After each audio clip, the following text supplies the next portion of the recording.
வணக்கம் நண்பர்களே. ஸோ எக்கனாமியில் 20 முக்கியமான லெசன் சொல்லியிருந்தேன். இந்த 20 லெசனில் ஃபர்ஸ்ட் லெசன் 6th புக்கில் செகண்ட் டேர்மில் நமக்கு அழகு 1ல் இருக்கக்கூடிய பொருளியல் அப்படிங்கிறத நம்ம வந்து பார்க்க போகிறோம். இன்றைக்கி வந்து பார்த்தோம்னா April 21 சிவில் சர்வீசஸ் டே. ஸோ 2024 இன்றைக்கி தான் முதல்ல ஒரு வீடியோ எடுத்தேன். ஒரு வாரம் கழிச்சு தான் அதை போஸ்ட் பண்ணோம். பட் 2 வருஷம் ஆச்சு யூடியூப்பில் நான் வந்து வீடியோ எடுத்து. கிளாஸ் அப்படின்னு சொல்லி பார்த்தோம்னா 2012 முதல்ல ஒரு இன்ஸ்டியூட்டில் சேலத்தில் தான் எடுத்தேன். முதல்ல சேலத்தில் போய் ஒரு இன்ஸ்டியூட் எடுத்தேன். 2012 கிட்டத்தட்ட 14 வருஷம் ஆயிடுச்சு. ஸோ 14 வருஷமா ஏதாவது ஒரு சனி ஞாயிறு ஒரு கிளாஸ் எடுத்தால் தான் ஒரு சாட்டிஸ்ஃபேக்ஷன் இருக்கும். ப்ரிப்பேர் பண்ணும்போதே ஒரு 3 பேர் 4 பேர் கூட உட்காந்துட்டு படிக்க சொல்ல அந்த மாதிரி இந்த ப்ரிப்பரேஷனே லைக் பண்ணி பண்ணேன். இப்போ வரைக்கும் கிட்டத்தட்ட அது 2008 ஆரம்பிச்சது. இன்னைக்கு 2026, இன்னும் 2 வருஷம் வந்தால் 20 இயர்ஸ் ஆயிரும். பிடிச்ச விஷயமா இருக்கிறது இந்த ப்ரிப்பரேஷன். வேலை வாங்கி அந்த வேலையை நம்ம செய்கிறத விட இந்த வேலைக்கு தயாரானோம் இல்லையா, அந்த தயாரிச்சிட்டது தான் எனக்கு வந்து ரொம்ப பிடிக்கும். இப்போ வரைக்கும் உங்களோட இருக்கும் பொழுது நானும் உங்களை மாதிரியே படிக்க உங்கள்கிட்ட சொல்ல அப்படின்னு இருக்கும் பொழுது I feel very very young. So அந்த ப்ரிப்பரேஷன் ஜேர்னியில் நீங்கள் இருக்கும் பொழுது அந்த ஒரு கரண்ட்ல இருக்குன்னு அது ஒரு வைப்ரன்சி கொடுக்குது. ஒரு துடிப்பான அப்படின்னு சொல்லணும்ல, வைப்ரண்ட் அப்படின்னு சொல்றது, அந்த மாதிரி ஒரு ஃபீலை வந்து உங்க கூட ஜேர்னி பண்றது எனக்கு ரொம்ப பிடிச்சிருக்கு. ஸோ இன்னும் நம்ம நிறைய வந்து படிப்போம். எக்ஸாம் நீங்க ஒவ்வொருத்தர் கிராக் பண்ணும்போதும் ஒவ்வொருத்தர் வந்து நீங்க சர்வீஸ் வாங்கும் போதும் அதை வந்து நீங்க வந்து எக்ஸ்பிரஸ் பண்ணும்போது அதை டிஎன்பிசி முன்னாடி நீங்கள் எடுத்து போடுற ஃபோட்டோவாகட்டும் இல்லை நீங்கள் போடுற கமெண்ட்ல ஆகட்டும், அதை பார்க்கும்போது நானே வாங்கின மாதிரி எனக்கு ஒரு ஃபீல் இருக்கு. ஸோ இன்னும் அந்த ஃபீல் எனக்கு நிறைய வேணும், பத்தாது. ஸோ இன்னைக்கு நம்ம வந்து 6th புக்கில் ஃபர்ஸ்ட் டைம் வந்து பார்த்துறோம். ரொம்ப சிம்பிளான ஒரு பேசிக் கான்செப்ட் தான் இருக்க போது. ஏன்னா எக்கனாமியை நம்ம ஸ்கூல் புக் வச்சு இந்த 20 லெசன் வச்சு பார்க்க போகிறோம். இதுக்கப்புறம் ப்ரீவியஸ் இயர் கொஸ்டின் எக்ஸ்ட்ரா இருக்கக்கூடியது நிறைய பேர் கேட்டிருந்தீங்க, சார் இந்த 20 நான் படிச்சிட்டேன் சார், அடுத்து என்ன படிக்கிறது அப்படின்னு சொல்லி ஒரு லிஸ்ட் ஆஃப் புக்ஸ் எல்லாம் சொன்னீங்க. நிறைய புக்ஸ் இருக்கு. அதாவது ரமேஷ் சிங் படிக்கலாம். சங்கர் கணேஷ் சாரோட புக் வந்து பார்த்தோம்னா சின்ன புக்காக இருக்கும், கான்செப்ட் சூப்பராக எக்ஸ்பிளைன் பண்ணியிருப்பாங்க. இல்லை ரமேஷ் சிங் புக் வந்து கொஞ்சம் பெருசு, கண்டென்ட் வந்து நிறைய இருக்கும். அப்புறம் நிதின் சின்கானியா அவர் வந்து பார்த்தோம்னா ஆர்ட்ஸ் அண்ட் கல்ச்சருக்காக போட்டிருந்தாரு. இப்போ எக்கனாமிக்கு ஒன்று வந்து இறக்கிட்டாங்க. இந்த மாதிரி பெரிய பெரிய புக்கு நிறைய பேர் இறக்குவாங்க. 500 பக்கம் இருக்கும், 600 பக்கம் இருக்கும். பெரிய புக்கில் எந்த சப்ஜெக்ட்டுமே படிக்கக்கூடாது. Not only for economics. ஒரு சப்ஜெக்ட் படித்தா ஒரு 100 பக்கத்துக்குள்ளே கவர் ஆகணும். அப்போ தான் நமக்கு வந்து ஃபுல்லாக தெரிஞ்சிட்டோம் அப்படிங்கிற ஒரு ஓவர்வியூ கிடைக்கும். அதுக்கப்புறம் அது வந்து ஒரு டாட்டை வந்து என்லார்ஜ் பண்ணுற மாதிரி என்லார்ஜ் ஆகணும். எடுத்த உடனே நீங்கள் பெரிய புக் எடுத்தோம்னா அந்த பெரிய புக்கில் ஒரு பாடம் படிக்கிறதுக்கு நம்ம 50 பக்கம் செலவுறோம்னா அந்த 50 பக்கம் படிக்கும்போது ஒரு கேள்வி கேட்பாங்க, கேட்காம இருக்கும் அப்படின்னு இருக்கும். அப்போ நமக்கு என்ன ஆகும், அதை ஃபுல்லாக புரிஞ்சுக்க மாட்டோம், கான்ஃபிடன்ஸ் லூஸ் ஆகும். அதே 50 பக்கம் படித்தா ஒரு 4 பாடம் படிச்சிடலாம் அப்படின்னோம்னா நம்ம கான்ஃபிடன்ஸ் பூஸ்ட் ஆகும். ஸோ அரிகந்தில் ஜிகே சிம்பிளாக இருக்குமா, ஒரு 70 பக்கத்தில் கொடுத்துருப்பாங்களா, அந்த மாதிரி ஃபேக்சுவலாக படிக்கணும். இல்லை நம்ம வந்து என்ன பண்ணலாம்னா, அடுத்து நான் 20 பாடத்தை படிச்சுட்டேன், அடுத்து என்ன படிக்கிறது அப்படின்னம்னா அரிகந்த் பப்ளிகேஷன்லேயே மேக் புக்னு ஒன்று இருக்கு. அதில் நிறைய கேள்வி கேட்டிருக்காங்க. For example planning and poor இதை வந்து யார் எழுதுனது அப்படின்னம்னா அந்த கொஸ்டின் வந்து அந்த புக்கில் மட்டும்தான் இருக்குது. சில கேள்விகள் பெக்யூலராக இருக்கும், அதை நம்ம வேற எதுலையும் கிடைக்காது. அப்படி கிடைச்சதுன்னா ரெஃபரன்ஸ் புக் அந்த மாதிரி நம்ம வந்து சர்ச் பண்ணி போகணும். அப்படி ஊர்பட்ட ரெஃபரன்ஸ் புக்கையும் நம்ம போக முடியாது. You have to limit the material. So school book ஏதாவது ஒரு புக்கு நம்ம வந்து வச்சுக்கலாம். அந்த ஒரு புக்கு அரிகந்த் மேக் புக் அப்படிங்கிறது என்னோட சஜஷன். அதுக்கு மேலே நீங்கள் எடுத்துக்கிறது நிறைய எடுத்துக்கலாம், சரியா? ஸோ இப்போ நம்ம 6th புக்கில் ஃபர்ஸ்ட் லெசன் பார்த்தோம்னா பொருளியல் ஒரு அறிமுகம் சொல்லிட்டு பேசிக்காக வந்து நமக்கு வந்து அறிமுகப்படுத்தியிருக்காங்க. ஒரு 6வது பையனுக்கு குழந்தைக்கு சொல்லிக் கொடுக்குற மாதிரி, அந்த கிளிப்பிள்ளைக்கு சொல்கிற மாதிரி ஒரு கதையை வச்சு, ஒரு மாமா வந்து அந்த பையனுக்கு வீட்டுக்கு வந்திருக்கான். கிராமத்துலேருந்து ஒரு பையன் வந்து நகரத்துக்கு வந்திருக்கான். அந்த பையன் வந்து தனியாக உட்காந்துருக்கும் போது மாமா வந்து நானும் கிராமத்துலேருந்து தான் வந்தேன் அப்படின்னு சொல்லி ஆரம்பிக்கிற மாதிரி சொல்கிறாப்புல. அந்த பையனை யாரும் சேர்த்துக்க மாட்டேங்கிறாங்க. இன்னைக்கு இவ்வளோ பெரிய நகரத்தில் இருந்தாலும் நானும் அதே கிராமத்தில் தான் இருந்து வந்திருக்கேன், என்னோட வேர் அந்த கிராமம் தான். எதுக்கு இது முக்கியமானது இல்லை, பட் இதை படிக்கும்போது எனக்கு கனெக்ட் ஆச்சு. நானும் அங்கேருந்து தான் வந்திருக்கிறேன், என்னோட வேரும் அந்த கிராமத்தில் தான் இருக்குது அப்படிங்கிற மாதிரி நம்மளும் கிராமத்துல இருந்து வந்து சென்னையில் வந்து இன்னைக்கு இருந்துட்டு இருக்கோம். ஸோ அந்த பையனுக்கு மாமா எக்ஸ்பிளைன் பண்ணுறாரு, கிராமம்னா என்ன, நகரம்னா என்ன, என்னென்ன தொழில்கள் நடக்குது, அது எப்படி செக்டர்ஸை பிரிப்போம் அப்படிங்கிறதா அந்த 6th புக்கு. இதில் நுகர்வு பண்டங்கள், கன்சியூமர் குட்ஸ், அன்றாட ஸோ கொஞ்சம் இருமலா இருக்கு, சாரி ஃபார் திஸ். நுகர்வு பண்டங்கள் அன்றாட தேவைகளை பூர்த்தி செய்ய மக்கள் அங்காடியிலிருந்து வாங்கி பயன்படுத்தும் பொருட்கள் நுகர்வு பண்டங்கள். அன்னன்னைக்கு நமக்கு நிறைய பொருள் தேவையா இருக்கு, அதை பக்கத்தில் இருக்கிறது ஏதோ ஒரு கடையில் வாங்குறோம். அங்காடினா ஒரு மார்க்கெட்டு. அப்போ அதை தான் நம்ம என்னன்னா கன்சியூமர் குட்ஸ் அப்படிம்போம். கன்சியூமர் குட்ஸ்னா நாம பயன்படுத்தும் பொருட்கள். நம்ம இருக்கிறோம், வீட்டில் இருக்கிறோம், அப்படியே கடைக்கு போகிற ஏதோ ஒரு பொருள் வாங்குறோமா. இன்னைக்கு செப்டோ வந்துருச்சு, ஸ்விக்கி இருக்கு, சொமாட்டோ இருக்குன்னா ஆர்டர் பண்ணால் வீட்டுக்கு கொண்டு கொடுக்குறாங்க. பட் கடையில இருந்து பொருள் வருது அப்படின்னு வச்சுக்கோங்க. அரிசி, ரைஸு, துணிகள், மிதிவண்டி, இந்த மாதிரி நமக்கு வந்து பொருள் வருது அப்படின்னு சொல்லி ஒரு பேராகிராஃப். நுகர்வு பண்டங்கள்லாம் என்ன, கன்சியூமர் குட்ஸ். அப்படிங்கிறது நம்ம பயன்படுத்தக்கூடிய பொருள்கள், அவ்வளவுதான். அதுல அடுத்து ஒரு பொருளை வாங்குறது விற்கிறது ரெண்டு வேலை தான். இது ரெண்டும் தான் மார்க்கெட்ல நடக்கும். சந்தைன்னா என்ன? சந்தையில நம்ம போய் வாங்குவோம், ஒருத்தர் அதை வந்து விற்பாரு. அப்ப வாங்குவதும் விற்பதும், ஸோ பையிங் அண்ட் செல்லிங், இந்த ப்ராசஸ் தான் மார்க்கெட்ல வந்து நடக்குது. இதுக்கு பேர் என்ன? ட்ரேடு, அது காமர்ஸ் அப்படின்னு சொல்லி நம்ம சொல்றோம். வியாபாரம், வர்த்தகம் வந்து நடக்கக்கூடிய இடம். இதுல என்ன சொல்றாங்க, முக்கியமாக பாக்ஸ் போட்டிருக்கீங்க, சேமிப்பு என்பது கையில் கிடைக்கும் வருமானத்தில் நுகர்வு செலவு செய்தது போக. சேமிப்புனா நம்ம கையில பணம் கிடைக்குது, வருமானம் வருது, இந்த வருமானத்துல நம்ம பண்ணக்கூடியது செலவு, நிறைய செலவு பண்ணிடுவோம். ஏதோ மிச்சம் மீதி இருந்ததுன்னா எடுத்து வைப்போம்ல, நம்ம எங்க சார் எடுத்து வைக்கிறோம் அப்படின்னு நீங்க நினைக்கலாம். ஸோ எடுத்து வச்சோம்னா அதுக்கு பேரு சேமிப்பு, அதை வந்து சேவிங்ஸ் அப்படிம்பாங்க. எதுக்காக? எதிர்கால தேவைக்காக நம்ம வந்து எடுத்து வைக்கிறோம். அந்த சேமிப்பு தான் முதலீடா மாறும், இன்வெஸ்ட்மெண்ட். அப்ப எக்ஸ்பெண்டிச்சர் குறையணும், சேவிங்ஸ் வந்து அதிகமாகும். இந்த சேவிங்ஸை தான் இன்வெஸ்ட்மெண்ட்டாக நம்ம கன்வெர்ட் பண்ணுவோம். நாம எங்கேயாவது ஒரு பேங்க்ல போட்டு வச்சிருப்போம், பேங்க் வந்து நம்ம சேவிங்ஸ் எடுத்து யாருக்கா லோனை கொடுப்பாங்க. அப்படித்தான் சேவிங்ஸ் வந்து இன்வெஸ்ட்மெண்ட்டாக கன்வெர்ட் ஆகும். ஸோ ஒரு முக்கியமான ஒரு பாயிண்ட். அடுத்து வள்ளுவர் இறக்கிட்டாங்க ஒரு திருக்குறள், அளவறிந்து வாழாதான் வாழ்க்கை உளபோல இல்லாகி தோன்ற கெடும். அளவு தெரியாம ஒரு வாழ்க்கை வாழ்ந்தோம்னா எப்படி வள்ளுவர் கெட்டு போவீங்கிறாருன்னா, இருக்கிற மாதிரியே இருக்கும். ஏன்னா உனக்கு தெரியாது, நீ நம்பிட்டு இருப்ப உங்க நிறைய இருக்குன்னு சொல்லிட்டு, ஆனா ஒரு நாள் இல்லாம போய் கெட்டு போயிடும் அப்படிங்கிறார். இதே மாதிரி தான் வரும் முன்னர் காவாதான் வாழ்க்கை. அதாவது ஒரு பிரச்சனை வர்றதுக்கு முன்னாடியே உன்னை நீ காப்பாத்திக்கணும்.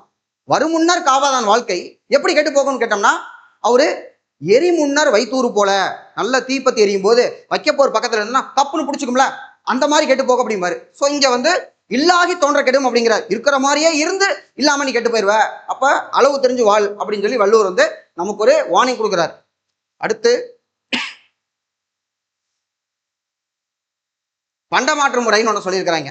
இந்த பொருள்கள் அரிசியோ இல்ல மிதிவண்டியோ இல்ல துணியோ, இந்த இதெல்லாம் நமக்கு சொன்ன மாதிரி இந்த பொருளை நம்ம போய் கடையில வாங்கணும்னா கடையில நம்ம என்ன கொடுக்கணும்? காசு கொடுக்கணும். காசு கொடுக்காம அவங்க நம்ம சும்மா தர மாட்டாங்க.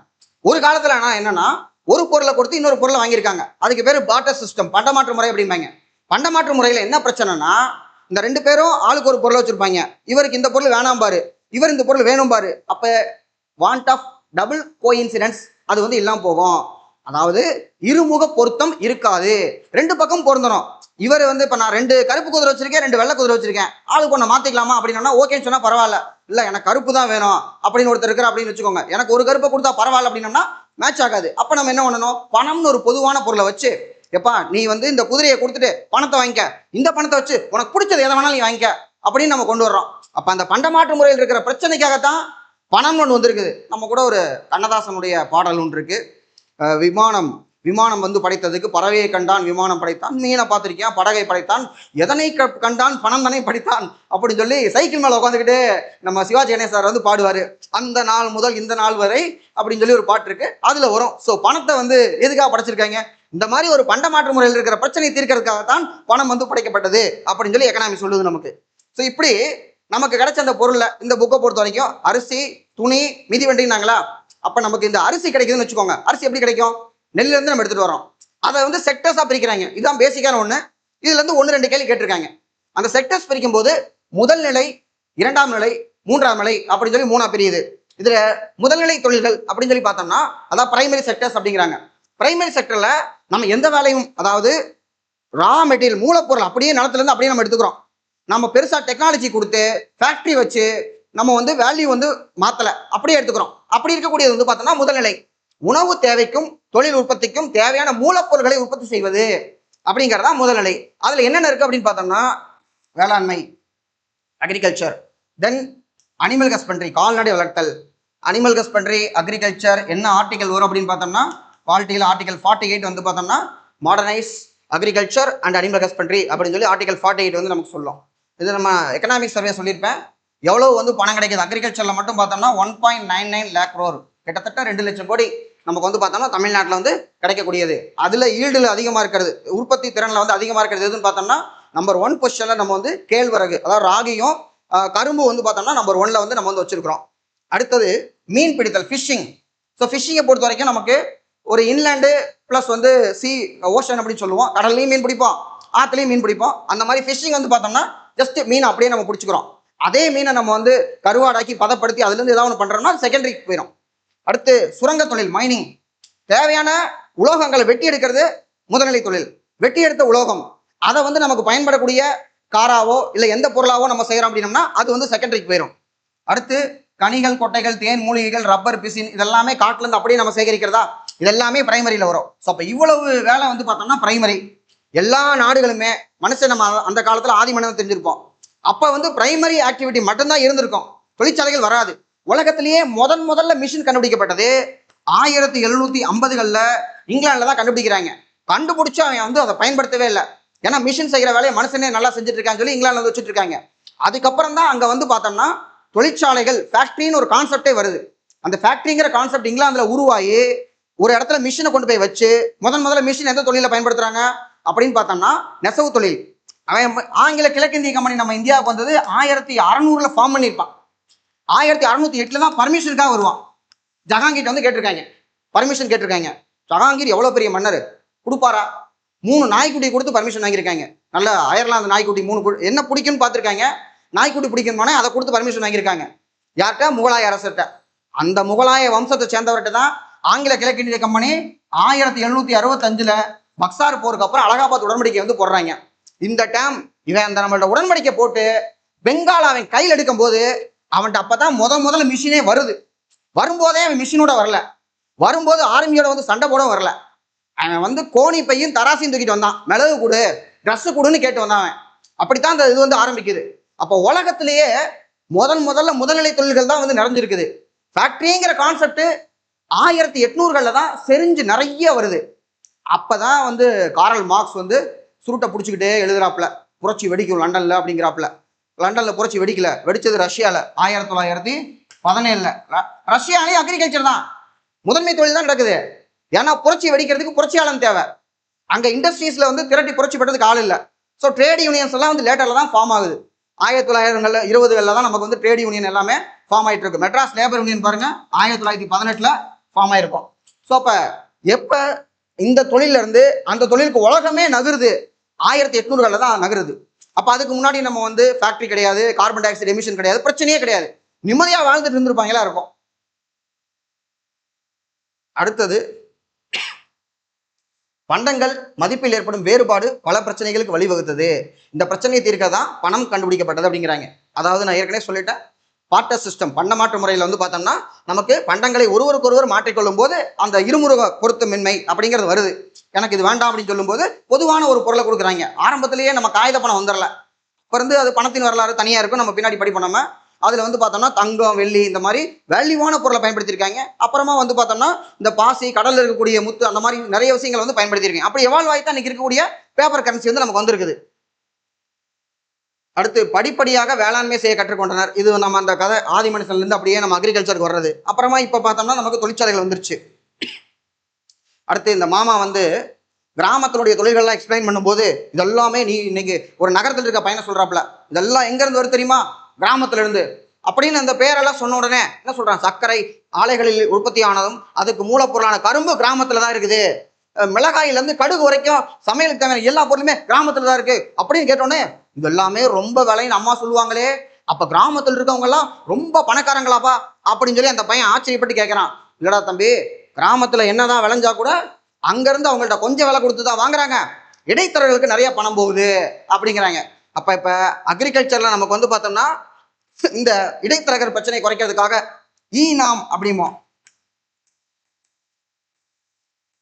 எலக்ட்ரானிக் நேஷனல் அக்ரிகல்ச்சர் மார்க்கெட்டிங் நாம் 2016 வந்து இந்த ஸ்கீம் வந்து நாம் வந்து லான்ச் பண்ணப்பட்டது. ஒரு முக்கியமான ஃபேக்ட் ஆல்ரெடி வந்து கேட்டிருக்கிறாங்க. அடுத்து இந்த மாதிரி இருக்கும்போது நிறைய இடைத்தரகர்கள் இருக்கு அப்படிங்கிற சொல்றாங்க. ஸோ அதை சால்வ் பண்றதுக்கு அது வந்து பார்த்துருக்குறோம். அடுத்து இரண்டாம் நிலை தொழில்கள். ஸோ நான் சொன்னேன் வேர்ல்டுலேயே முதல்ல ஃபேக்ட்ரிஸ் வந்து பார்த்தோம்னா 1750களில் தான் முதல்ல மிஷின்ஸே வந்து உருவாக்குறாங்க. அந்த மிஷினை போட்டு மிஷினில் வேலை வாங்கலாம் அப்படிங்கிறது 1800களில் தான் வந்து செறிஞ்சு வருது. அப்போ இந்தியாவிலலாம் பார்த்தா கிராஜுவலாக 1-2 பிரிட்டிஷ் கம்பெனிகள் தான் வர்றாங்க. அது கூட சொல்லுவாங்க ரிஸ்ரால முதல்ல நமக்கு வந்து சணல் தொழிற்சாலை, அப்புறம் நூல் தொழிற்சாலை இங்கே ஆரம்பிச்சாங்க அப்படின்னு இந்த 1800களில் 1-2 வந்துகிட்டு இருக்கு. அதுவும் பிரிட்டிஷ் கம்பெனியா இருக்கும். அதுக்கப்புறம் இந்தியர்கள் வந்து பார்த்தோம்னா 1-2 நம்ம ஆரம்பிப்போம். எப்போ வந்து முதல் உலக போர் 1914 to 18 நடந்ததோ அப்பதான் இந்தியாவில் இருக்கக்கூடிய தொழிற்சாலைகள் வந்து பார்த்தோம்னா பெருகுது. அதுக்கு முன்னாடி சுதேசியில நம்ம தொழிற்சாலை ஆரம்பிச்சிருப்போம், பட் விட மாட்டேன். ஏன் சுதேசி ஸ்டீம் நேவிகேஷன் கம்பெனி, அவர் ஏன் வஉசி வந்து கப்பல் வாங்கணும்? அவரே உப்பளம் வச்சிருப்பாரு, நிறைய பிசினஸ் பண்ணுவாரு, மூட்டையெல்லாம் ஏற்ற மாட்டான். ஏன்னா கப்பல் அவன் இருக்குது. அப்போ நம்ம பொருளை செஞ்சா கூட நம்ம பொருளை வெளியே கொண்டு போறது கப்பல் வேணும். ஸோ கப்பல் இல்லை அப்படிங்கிறதுனாலதான் பாம்பேல போய் அந்த காலியோ கப்பலை வாங்கிட்டு வருவாரு. அதுவும் சொல்லிட்டு போவாரு, வந்தா கப்பலோட வருவேன், இல்லையா கடலை கூட செத்து போயிடும் சொல்லி அவர் திரும்பி வருவாரு.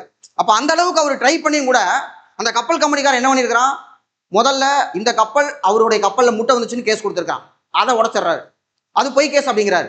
அதுக்கப்புறம் பார்த்தோம்னா கப்பலுக்கே பாம்பு வச்சிடறாங்க. சுதேசி நமக்கு கப்பலுக்கு ஒட்டப்படாத மாடசாமி தான் உயிரை கூட பொருட்படுத்தாம தண்ணியில குதிச்சு போய் பாம்பை வந்து டிஸ்போஸ் பண்ணாரு. அந்த அளவுக்கு வந்து ஏன் நம்மளை வந்து டார்ச்சர் பண்ணியிருக்காங்க, என்னன்னா நம்ம இண்டஸ்ட்ரி வந்து வளரக்கூடாது அப்படின்னு சொல்லிட்டு. அதுக்கப்புறமா தான் நம்ம 14 to 18 வந்து இண்டஸ்ட்ரீஸ் வந்து நமக்கு வந்து வளர்ந்துருக்குது. ஸோ வேற வழியே இல்லாம தான் வஉசியை வந்து அரெஸ்ட் பண்ணி உள்ள வச்சாங்க, ஒரு ஸ்பீச் கொடுத்தாருன்னு சொல்லிட்டு. காரணம் என்ன, பயங்கரமான லாஸ். அந்த காலத்துல அந்த கம்பெனியை பத்தி கேள்விப்பட்டிருப்பீங்க, ஐஎன்எம் படிச்சோம்னா நமக்கு தெரியும். 10 லட்ச ரூபா முதலீட்டில் ஆரம்பிக்கப்பட்டது சுதேசி ஸ்டீம் நேவிகேஷன் கம்பெனி. வஉசிக்கு மட்டும் 1 லட்ச ரூபா லஞ்சம் சொல்லி பேசியிருக்காங்க, 1 லட்சம் ரூபாய். ஆனா அதே வஉசி தான் கடைசியில காசு இல்லாம 347 ரூபா 12 அணா, அதாவது 347 ரூபா மகாத்மா காந்தி சவுத் ஆப்பிரிக்கால வந்து உங்களுக்கு நீங்க கஷ்டப்படுறீங்கிறதுக்காக நான் நிதி கலெக்ட் பண்ணிருக்கேன்னு சொல்லி ஒரு நியூஸ் வெளியே வருது. லெட்டர் போடுறாரு மகாத்மா காந்திக்கு, ஐயா எனக்காக 347 ரூபா 347 ரூபா கலெக்ட் பண்ணிருக்கீங்களாமே, அதை கொஞ்சம் கொடுத்து உதவுனா நல்லா இருக்கும், இருங்க நீங்க தான் வஉசியா நான் கன்ஃபார்ம் பண்ணிட்டு தரணும்னு அவுட் இருந்து ரிப்ளை வருது. யாரு, 1 லட்சம் ரூபா வெள்ளக்காரன் லஞ்சம் பேசுறான், அந்த வஉசி 347 ரூபாய்க்கு வந்து திரும்ப வந்து கேட்கறாரு. அப்படிப்பட்ட நிலைமை வந்து போகுது. ஸோ இண்டஸ்ட்ரீஸ் பிரிட்டிஷ் நம்மளை வளரவே விடல, எவ்வளவு தடுக்க முடியுமோ அவ்வளவு தடுத்தான். அதனாலதான் சுதந்திரத்துக்கு அப்புறமா நம்ம வந்து பாலிசியா போட்டு 2வது 5ஆம் திட்டத்துல மட்டும் 5000 கோடி இறக்கணும், நம்ம பல்கா பாத்திரலாம் அப்படின்னு சொல்லிட்டு, இனிமே வெளிநாட்டுல இருந்து நம்ம பொருள் வர வேணாம் அப்படின்னு இறக்கணும். என்ன ஒண்ணு, அவ்வளவு காசை கொண்டு போய் இண்டஸ்ட்ரியில போட்டதுனால சாப்பாட்டுக்கு வழி இல்லாம போச்சு. கடைசியில 2000 கோடி கொடுத்து உணவு வாங்குற நிலைமைக்கு வந்துட்டோம். அந்த மாதிரி ஒரு நிலைமை ஆயிடுச்சு. ஸோ 2ஆம் நிலை தொழில்கள், முதல்நிலை தொழில்கள் மூலம் சேகரிக்கப்படும் மூலப்பொருட்கள் ரா மெட்டீரியல் நம்ம அங்கிருந்து எடுத்துக்கிறோம். இயந்திரங்கள் முதல் அன்றாட தேவைக்கான பொருட்கள் வரை பெருமளவில் இயந்திரங்கள் மூலம் உற்பத்தி செய்யப்படுவது 2ஆம். அப்ப மெஷின் வச்சு நம்ம உற்பத்தி பண்றோம், ஒரு ஃபேக்டரிக்குள்ள பண்றோம், இதுதான் 2ஆம் நிலை. இவ்வளவுதான் உற்பத்தி, மேனுஃபேக்சரிங் இருக்கு. கன்ஸ்ட்ரக்ஷன், நம்ம வந்து வீடு கட்டுறோம், இல்ல வந்து ஒரு கடை காம்ப்ளெக்ஸ் கட்டுறீங்க அப்படின்னம்னா அதெல்லாம் செகண்டரிக்குள்ள நமக்கு வந்து வருது. இன்னைக்கு தமிழ்நாடு பொருளாதார வளர்ச்சியில வந்து நம்பர் 1. எவ்வளவு, 16% வந்து நாமினல் ஜிடிபி, 11.2 அல்லது 11.19 அப்படின்னு சொல்றோம் ரியல் ஜிடிபியில. எப்படி காரணமாச்சு, 4 லட்சம் கோடி அதிகமா இருக்கு. எதுல 4 லட்சம் கோடி எப்படி அதிகமாகுது, உற்பத்தி துறையில நம்ம அடைஞ்ச வளர்ச்சி. 2021 நம்ம வந்து பார்த்தோம்னா தமிழ்நாட்டில் இண்டஸ்ட்ரியல் பாலிசி ஒன்று போட்டிருக்கோம், தொழில் கொள்கை 2021. 10 லட்சம் கோடி இன்வெஸ்ட் பண்றோம், 20 லட்சம் பேருக்கு வேலை தர்றோம். அதான் அதனுடைய நோக்கமா இருக்கு. அப்படி பண்ணி தான் நம்ம செகண்டரி செக்டர்ல வந்து நம்ம வந்து பெருசா வந்திருக்கிறோம் நம்ம. ஸோ அப்போ உற்பத்திக்கு தேவையான மூலப்பொருட்கள், மூலதனம், உடைமை, அதாவது ரா மெட்டீரியல் வேணும், பணம் வேணும், கேபிட்டல் வேணும். இதை செய்யறதுக்கு ஒரு ஆர்கனைசேஷன், ஒரு ஆண்டர்பிரனர், யாரோ ஒரு ஓனர் தேவை. இவங்க எல்லாம் சேர்ந்து தான் நம்ம என்ன பண்ண முடியும், ஒரு தொழிலை வந்து நம்ம வந்து உற்பத்தி பண்ண முடியும் அப்படின்னு சொல்லி போட்டிருக்கிறாங்க. அடுத்து இந்த ரா மெட்டீரியல் பேஸ்டா இதை வந்து நம்ம கிளாஸிஃபை பண்ணலாம்னு சொல்றாங்க. எப்படி கிளாஸிஃபை பண்றது, வேளாண் அடிப்படை தொழிற்சாலைகள் அக்ரிகல்ச்சர் பேஸ்டா இருக்கு. அக்ரிகல்ச்சர் பேஸ்ட்னா பருத்தி நம்ம வந்து பார்த்தோம்னா ஒரு பருத்தியா பஞ்சா நம்ம கிடைக்குது, அதை நம்ம வந்து என்ன பண்ணுவோம், ஒரு ட்ரெஸ் வரைக்கும் கொண்டு வந்துருவோம். பஞ்சு வந்து நூலா மாறும். நான் முதல்ல 10th லீவ்ல வந்து வேலை பார்த்தது ஒரு பஞ்சு மில்லில் தான் வந்து வேலை பார்த்தேன். அப்போ இது அந்த வேலை அதான் நூல் வரைக்கும் வந்தது பார்ப்போம். ரொம்ப டேஞ்சரான வேலை, கொஞ்சம் கண்ணை முன்னா கை விட்டோம்னா கை போயிடும், அவ்வளோ ஆபத்தானது. அப்பதான் புரிஞ்சுக்கிட்டேன் படிக்கிறது ரொம்ப ஈஸியானது, அது ரொம்ப கஷ்டமானது அப்படின்னு சொல்லிட்டு. அடுத்து சர்க்கரை, உணவு பதப்படுத்துதல், இதெல்லாம் அக்ரிகல்ச்சர் பேஸ்ட். அடுத்து காடு சார்ந்த தொழிற்சாலைகள், காட்டுல இருந்து நமக்கு வந்து மரம் இருக்கு அப்படின்னோம்னா டிம்பர் பேஸ்ட், காகிதம், மரச்சாமான்கள், கட்டுமான பொருட்கள், கன்ஸ்ட்ரக்ஷனுக்கு எடுக்கிறது. கனிமம், நம்ம நிலத்துல இருந்து வெட்டி எடுக்கிற கனிமம், சிமெண்ட், இரும்பு, அலுமினியம், இந்த மாதிரியான இருக்கக்கூடியதெல்லாம் இதுல வருது. அடுத்து கடல் சார், கடல் இருக்கு, கடல் உணவு பதப்படுத்துதல், இந்த மாதிரியான நடக்கிறதெல்லாம் நம்ம மூலப்பொருள் பேஸ்டா சொல்லியிருக்கிறாங்க. அடுத்து முக்கியமான ஒரு கண்டென்ட், கிராமங்கள் நம் நாட்டின் முதுகெலும்பு அப்படின்னு யார சொன்னா மகாத்மா காந்தி சொல்லியிருக்கிறார். கிராமங்கள் முதுகெலும்புன்னு சொல்லியிருப்பாரு, கிராமங்கள் இந்தியாவின் உயிர் நாடி அப்படின்னு சொல்லியிருப்பாரு. இன்னொன்னு, agriculture is backbone of Indian economy அப்படிம்பாங்க. விவசாயம் தான் இந்திய பொருளாதாரத்தினுடைய முதுகெலும்பு அப்படின்னு சொல்றோம். இன்னொன்னு என்ன சொல்லணும்னா, இந்த விவசாயம் பருவமழையினுடைய சூதாட்டம் அப்படிமா. அதாவது agriculture is a gambling of monsoon. ஏன்னா பருவமழை பேஞ்சதுன்னா இருக்கு, பெய்யலைன்னா நமக்கு இல்ல, பேஞ்சும் கிடைக்கும் காஞ்சும் கிடைக்கும் அப்படின்னு சொல்லி ஒரு பழமொழி வரும். அடுத்து 3ஆம் நிலை. ஸோ நம்ம இப்போ வந்து பிரைமரி செக்டர்ல மூலப்பொருட்கள் அப்படியே எடுத்து யூஸ் பண்றதை பார்த்தோம். செகண்டரியில் அதை வந்து ப்ராசஸ் பண்றதை நம்ம வந்து பார்த்தோம், இண்டஸ்ட்ரி பேஸ்டு. அடுத்து சர்வீஸ் செக்டர். சர்வீஸ் செக்டரை பொறுத்த வரைக்கும் இது வந்து நமக்கு பார்த்தோம்னா இந்த போன நூற்றாண்டுகளில் தான் அதிகமாக வந்து நமக்கு சர்வீஸ் வந்து டெவலப் ஆயிருக்கு. அதுக்கு முன்னாடி இதோட கான்ட்ரிபியூஷன் வந்து ரொம்ப ரொம்ப குறைவா இருக்கும். இந்த டிரான்ஸ்போர்ட் டெவலப் ஆனது, டெலிகம்யூனிகேஷன் டெவலப் ஆனது, ஐடி கம்பெனியோட வளர்ச்சி, இதெல்லாம் தான் வந்து பார்த்தோம்னா மூன்றாம் நிலை தொழில். முதல்ல சர்வீஸ் டாக்ஸை இந்தியாவில் 1994 தான் இன்ட்ரோடியூஸ் ஆகுது. அதுக்கு முன்னாடி சேவை வந்து டாக்ஸே கிடையாது. இன்னைக்கு நம்ம 2017 ஜிஎஸ்டி இருக்கு. அன்னைக்கு வந்து நமக்கு வந்து பார்த்தோம்னா சர்வீஸ் டாக்ஸ் கிடையாது. ஏன்னா சர்வீஸே அன்னைக்கு ரொம்ப ரொம்ப குறைவா இருக்கு.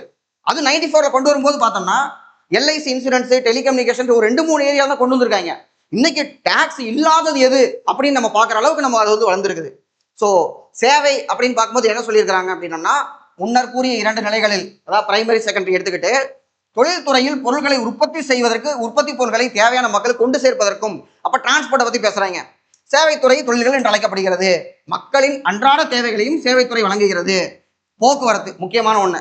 நம்ம வந்து பஸ்ல போறோம், ட்ரெயின்ல போறோம், கடல் கப்பல்ல போறது, ஆகாயம், இந்த மாதிரி வந்து டிரான்ஸ்போர்ட் ஃபெசிலிட்டிக்கு இருக்கக்கூடியது. இதெல்லாமே சர்வீஸ். சர்வீஸ்ல என்னன்னா இதுக்கு இன்னொன்று இன்டான்ஜிபிள், கண்ணுக்கு தெரியாது. இப்ப நம்ம ஒரு பொருள் கார் வாங்குறோம்னா காரை வாங்கிடுவோம்.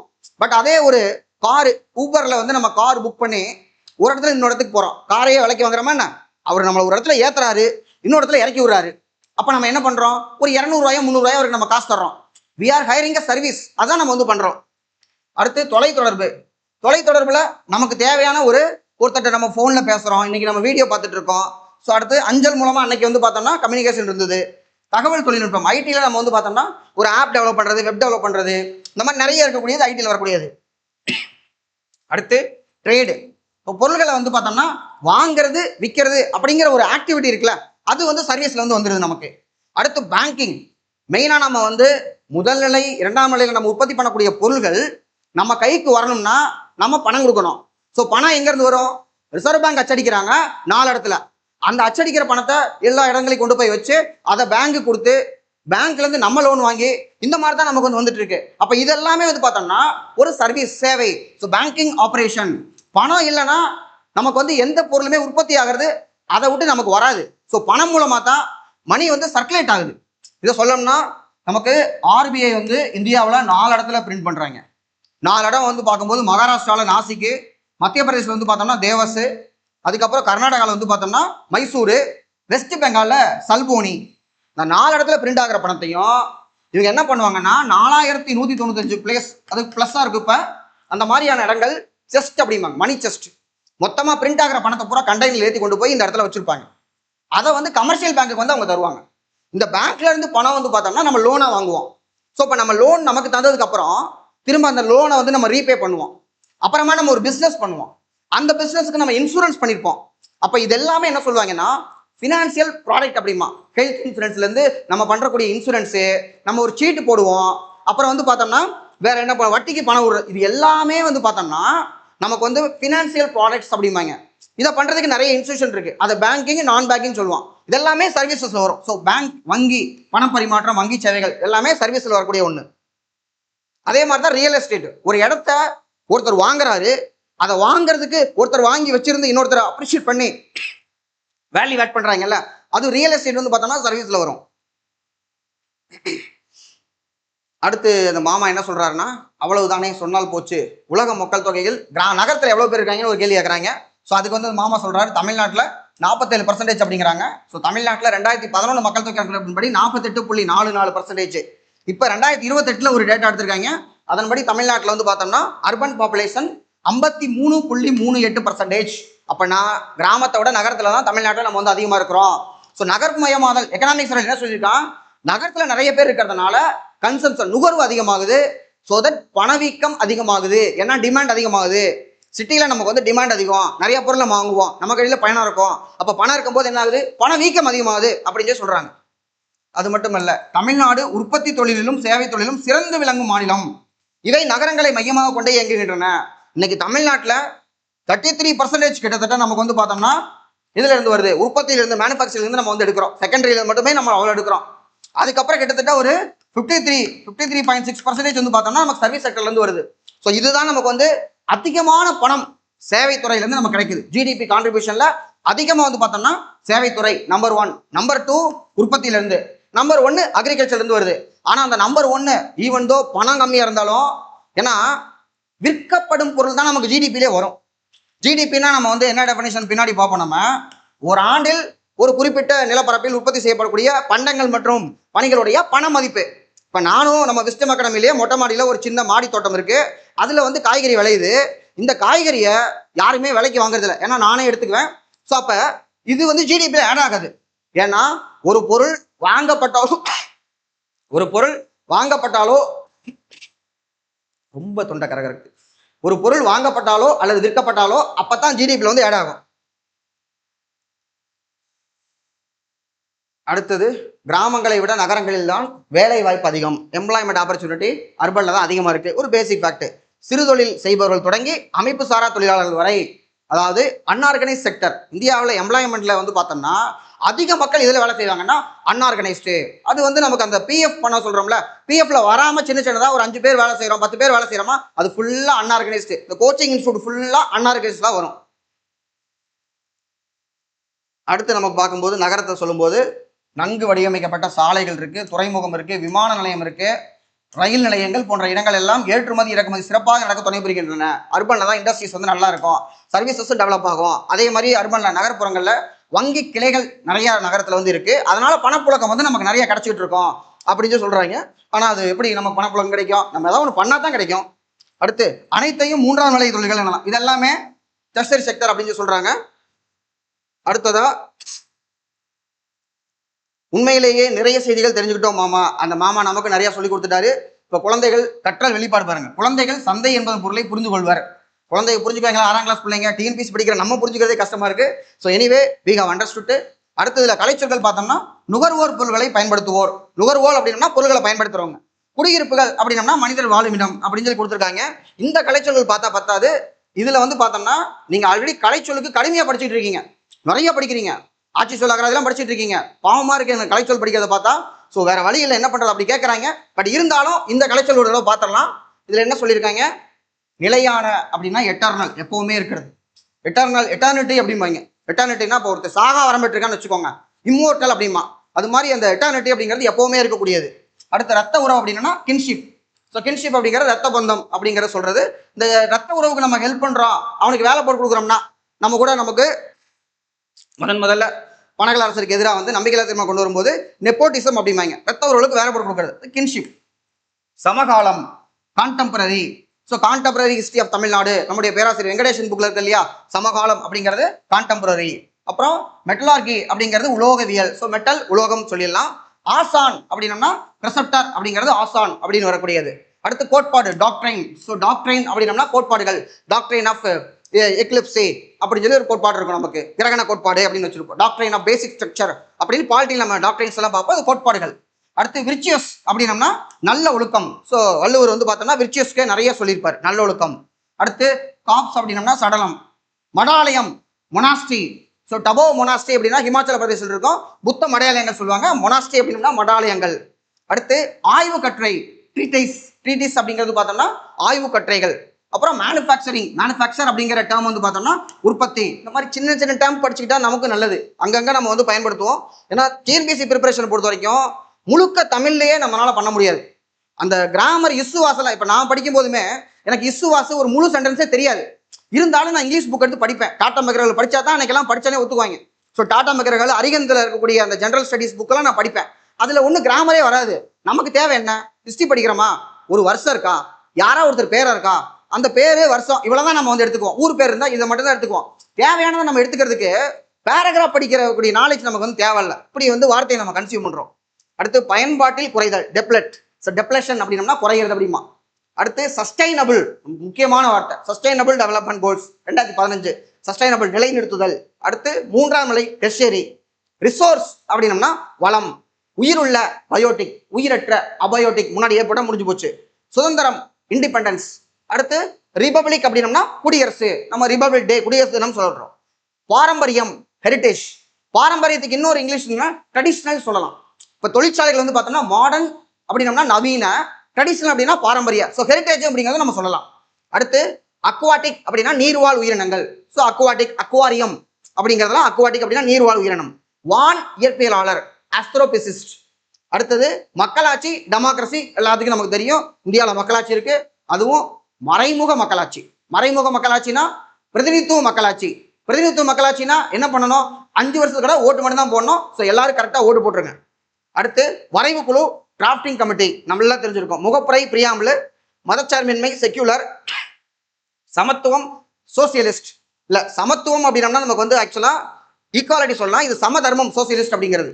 அடுத்து இறையாண்மை, சாவரின். இறையாண்மை என்ன? தனக்கே உரிய அதிகாரம், நான் தான் பெரிய ஆள் அப்படின்னு சொல்றது இறையாண்மை. அடுத்து நுகர்வோர்னா கன்சியூமர், விற்பனை பொருட்கள் கமாடிட்டி யூஸ் பண்ணுவோம் நம்ம. அடுத்து தொழில்கள், ஆக்குபேஷன். அடுத்து குடியிருப்பு அப்படின்னா செட்டில்மெண்ட். ஸோ இதோட நமக்கு 6th புக்ல ஒரு ஃபர்ஸ்ட் லெசன் வெற்றிகரமாக நம்ம முடிச்சிட்டோம். அடுத்து வந்து பார்த்தோம்னா 7th புக்ல ஒரு லெசன் இருக்கும். அதையும் பார்த்து இந்த 20 பாடத்தை படிக்கிறோம். எக்கனாமியில் நம்ம வந்து தரவு பண்றோம்.